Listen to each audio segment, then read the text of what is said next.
Marwar bulletin देखने वाले सभी दर्शकों को चंद्रमोहन खल्ला का नमस्कार। राम राम, निखम्मा गणिसा।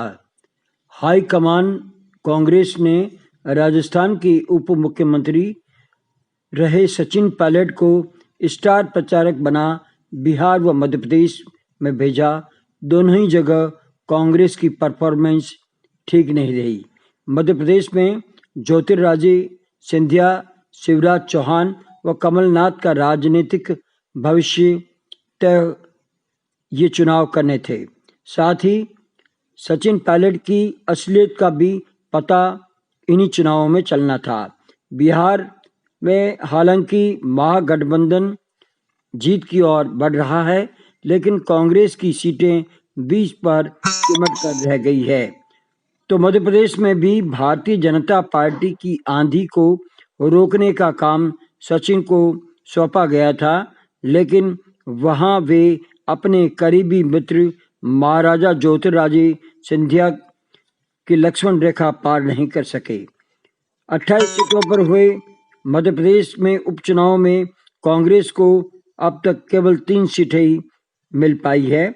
बताया जा रहा है कि इसमें ये तो तय था कि जो नेता राजस्थान में महत्वाकांक्षी राजनीति करते रहे हैं और गहलोत जैसे चाणक्य को तख्ता पलटने में नाकामयाब रहे हैं, ऐसे नेता के भरोसे कांग्रेस हाईकमान मध्य प्रदेश में सत्ता वापसी, बिहार में सभी सीटें जीतने का ख्वाब देख रहा था, लेकिन बेनकाब होकर के ये सामने आया है कि सचिन पायलट में वो ताकत नहीं जो कि वे अपने बूते पर कांग्रेस को जिता सके। बहरहाल सचिन का जादू ना तो बिहार में चला और ना ही मध्य प्रदेश में। बावजूद इसके पायलट समर्थक पायलट की रैलियों को सफल बता जितने वोट कांग्रेस प्रत्याशियों को मिले हैं, उसका पूरा श्रेय सचिन पायलट को देने में जुटे हैं, जबकि कांग्रेस की यहाँ करारी हार हुई है, ये स्वीकार करना ही होगा। राजस्थान की मुख्यमंत्री अशोक गहलोत के गृह नगर जोधपुर में पहली बार हुए 2 नगर निगम चुनाव में भारतीय जनता पार्टी और कांग्रेस को एक एक मेयर की सीट मिली है।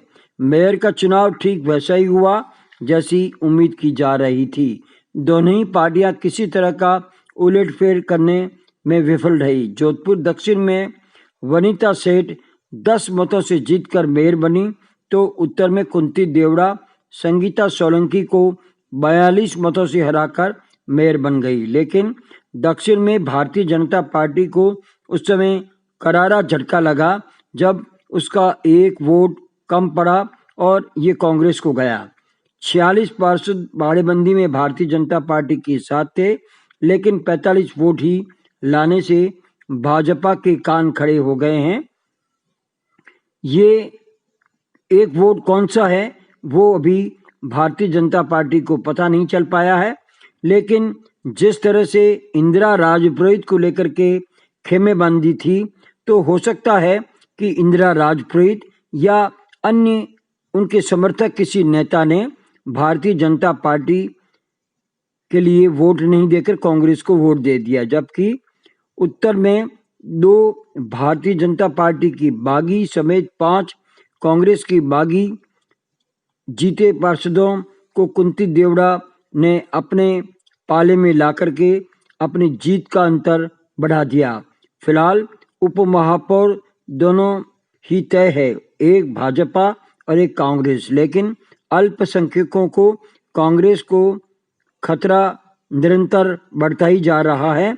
अल्पसंख्यकों को उप महापौर बनाने पर यह तो तय है कि ब्राह्मण समाज नाराज होगा, कारण ब्राह्मण समाज को एक भी सीट कांग्रेस ने बड़े पदों के लिए नहीं दी है और आने वाला कल ये बता देगा कि अल्पसंख्यक उप महापौर बनता है या अल्पसंख्यक को जेडीए की सीट मिलती है। बिहार में शाम होते होते लालटेन जल गई। वहां नीतीश व प्रधानमंत्री नरेंद्र मोदी की कैंपेन को जनता ने नकार दिया है। सुबह तक बहुमत की ओर बढ़ रहा एनडीए शाम तक नीचे उतरता चला गया। एनडीए 120 सीटों पर थी। भारतीय जनता पार्टी को इसमें 73 सीटें मिली और जनता दल यू को 39 सीटें मिली है। वहीं राजद को 74 व कांग्रेस को 20 व लेफ्ट को 18 सीटें मिल चुकी थी। अन्य राज्यों में मणिपुर में कमल खिल चुका है तो कर्नाटक में 2 सीटों पर हुए उपचुनाव में भारतीय जनता पार्टी जीत गई है। गुजरात में 7 सीटों पर उपचुनाव में भारतीय जनता पार्टी ने परचम फहरा दिया है तो नागालैंड में एक कांग्रेस ने तो 1 सीट निर्दलीय ने जीती है। इसके साथ ही हमारा आज का ये समाचार बुलेटिन यहीं समाप्त होता है। अगले समाचार बुलेटिन के साथ फिर हाजिर होंगे। तब तक के लिए हमें आज्ञा दीजिए। जय हिंद।